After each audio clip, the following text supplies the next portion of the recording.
മനുഷ്യൻ space explore ചെയ്യുന്നതിന് മുൻപ് തന്നെ അനിമൽസ് ആയിരുന്നു ആദ്യത്തെ ആസ്ട്രോനോട്ട്സ്. സീറോ ഗ്രാവിറ്റിയെയും സ്പേസ് റേഡിയേഷനെയും മനസ്സിലാക്കാൻ സയന്റിസ്റ്റുകളെ ഇവ സഹായിച്ചു.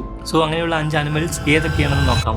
സ്പേസിൽ പോയ ആദ്യത്തെ ചിമ്പാൻസി ഹാം ആണ്. ട്രെയിൻ ചെയ്യപ്പെട്ട ഒരു ചിമ്പാണിത്. 1961 മെർക്കുറി റെഡ്സ്റ്റോൺ 2 ഇത് പറന്നുയർന്നു. മൈക്രോഗ്രാവിറ്റിയിൽ ടാസ്കുകൾ ചെയ്യാൻ പറ്റുമെന്ന് ഇത് കാണിച്ചു.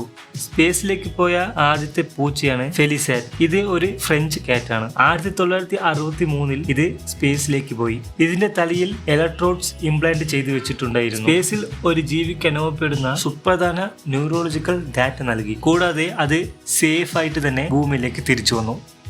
ജീവനോടെ തിരിച്ചു വന്ന ആദ്യത്തെ നായകൾ ബെൽക്ക ആൻഡ് സ്ട്രെൽക്കയാണ്. ഇവ 1960 ഭൂമിയെ ഓർബിറ്റ് ചെയ്തു. Water birds or tardigrades. ഇവ മൈക്രോസ്കോപ്പിക് ആയിട്ടുള്ള ജീവികളാണ്. സ്പേസിലെ ഹാർഷ് ആയിട്ടുള്ള സാഹചര്യങ്ങളിലും ഇവ അതിജീവിക്കുന്നു.